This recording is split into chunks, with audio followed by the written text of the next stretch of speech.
and welcome to this session in which we will discuss the concept of cybersecurity and cyber attack. This is an overview session. For the CPA exam, you need to know a lot about cybersecurity and cyber attack. This is an overall. Think of it as just discussing the definition of those two terms. And throughout information systems and controls for the CPA exam, you are expected to know a lot of definitions, a lot of terms. So you need to be familiar with those terms and definition. And this is why Farhat lectures will help you practice multiple choice.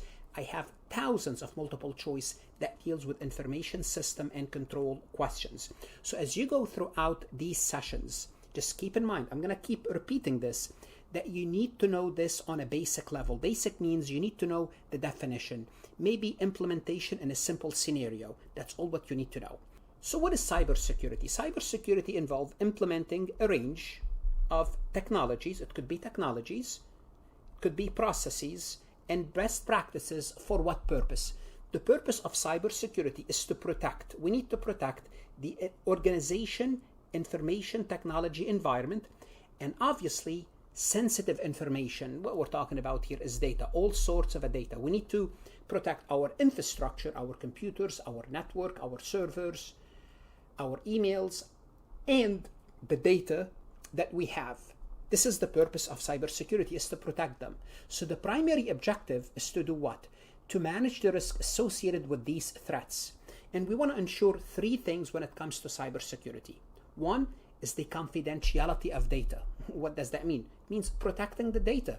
From what? From someone hacking, from unauthorized access through measures like, what do? We encrypt the data.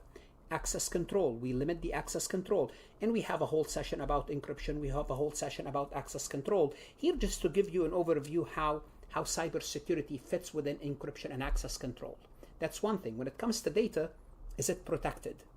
Two, the integrity of the data. We want to make sure that the data that we have, it's not manipulated, it's not changed. The data is accurate. And we want to prevent unauthorized alteration. Alteration means what? Means changes with tools like audit trail. Audit trail means if anything happened, we know exactly what happened. We can go back and make sure that that change was legitimate. Also, we want to make sure that the data is available. Availability of the data are maintained. In other words, we want to make sure that when we want to access the data, we as a company, or when our customers want to access the data, it's working. So keeping data and services accessible to authorized users, whether those authorized users are internal employees or external users, customers. Here we employ strategies to prevent disruptions such as redundancy. We have the data on more than one server, so if one server is hacked, maybe we'll have it, we get another server up and running. We have the disaster recovery plan. If anything happened, we could move to another site and keep on running. So the cybersecurity is to maintain those three things. Make sure our business keeps on running smoothly. We protect the data. We protect the data from unauthorized access and unauthorized alteration. So this is basically the purpose of cybersecurity. Let's talk a little bit more about cyber attacks. Before we proceed any further, I have a public announcement about my company, farhatlectures.com. Farhat Accounting Lectures is a supplemental educational tool that's going to help you with your CPA exam preparation as well as your accounting courses. My CPA material is aligned with your CPA review course such as Becker, Roger, Wiley, Gleam, Miles. My accounting courses are aligned with your accounting courses, broken down by chapter and topics. My resources consist of lectures, multiple choice questions, true-false questions, as well as exercises. Go ahead, start your free trial today. What is cyber attacks?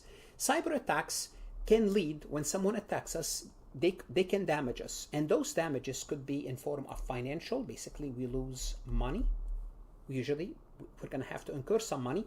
But also what's important in cyber attacks is reputational damage. What is reputational damage? Well, simply put, customers no longer trust you. Customer no longer trust to host or place their data, place their information, place their money, place their business with you. And this is important, which is basically reputational data leads to financial losses. But usually if the loss is limited to financial loss and no one's aware of the problem, that's better. So if you had a cyber attack and the loss is financial, it's limited. If it's reputational, it's more damaging because now more people, new customers or existing customers might leave. So cyber attack is any attack that disrupt, basically stop or slow down your operation and damages your relationship with customers, partners, and suppliers. That's the whole purpose of the cyber attack, is to do that.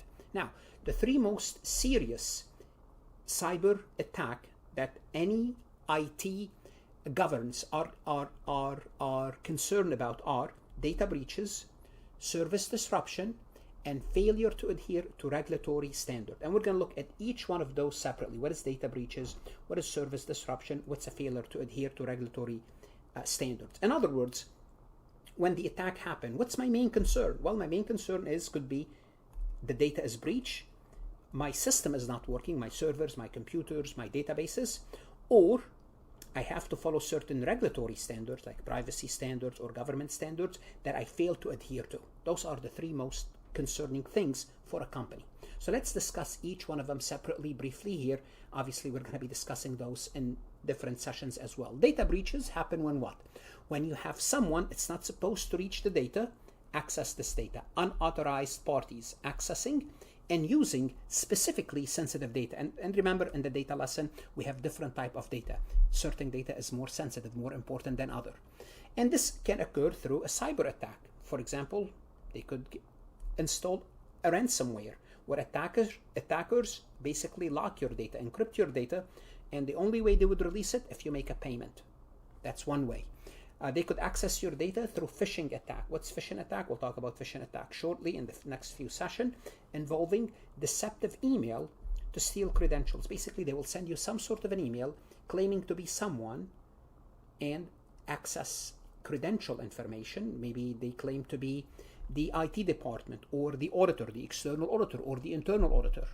They can install malware, which is malicious software designed to damage or gain unauthorized access. They could also compromise your password. So those are different ways to do what? To access your information, gain unauthorized access. For example, think about a retail store. If they suffer a data breach, do a phishing scam, what's going to happen is this.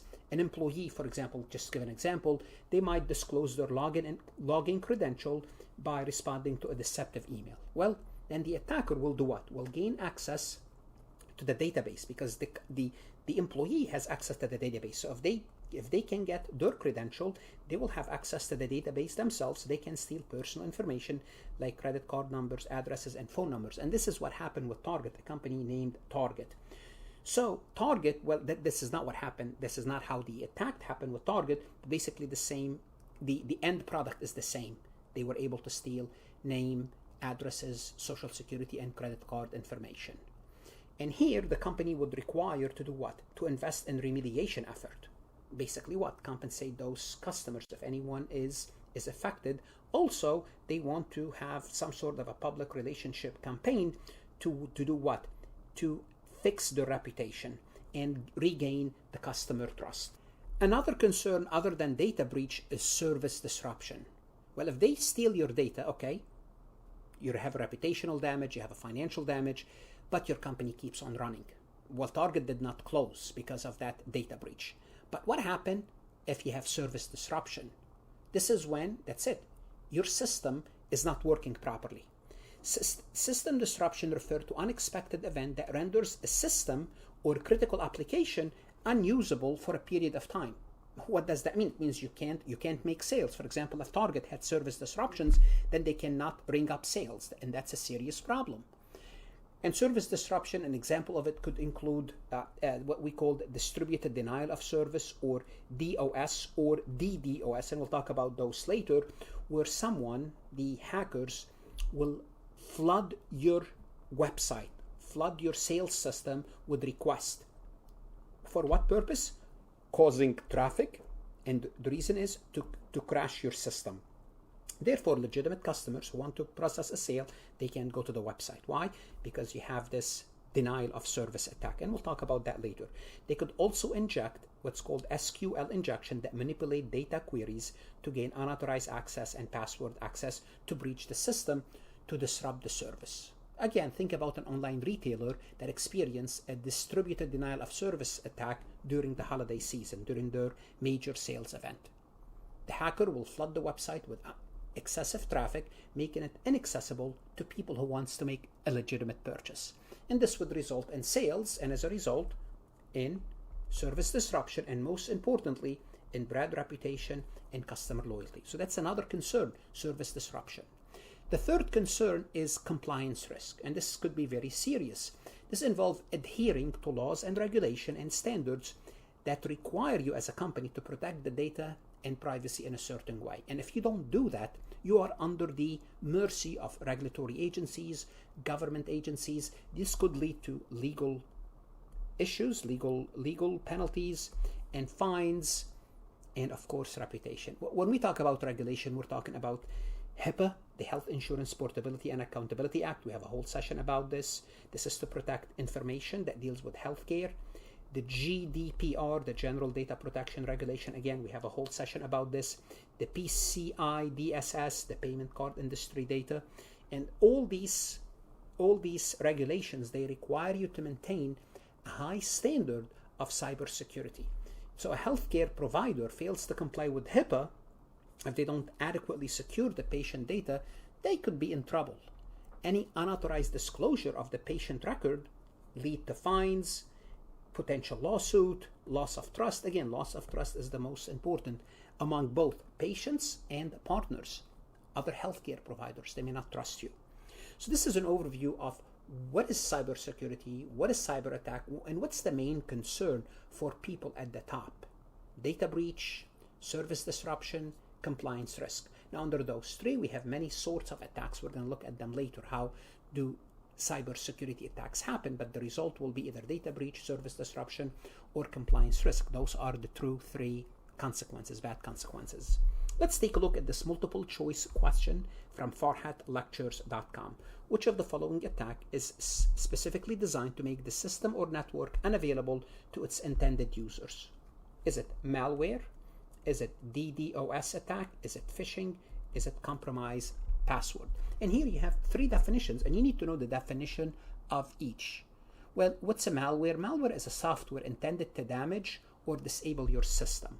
Well, here what we're looking at, something that's going to make your resources, your network unavailable. Malware can do that, but that's not the main purpose. Sometimes your system is damaged from the inside, but it's still working for the outside customers.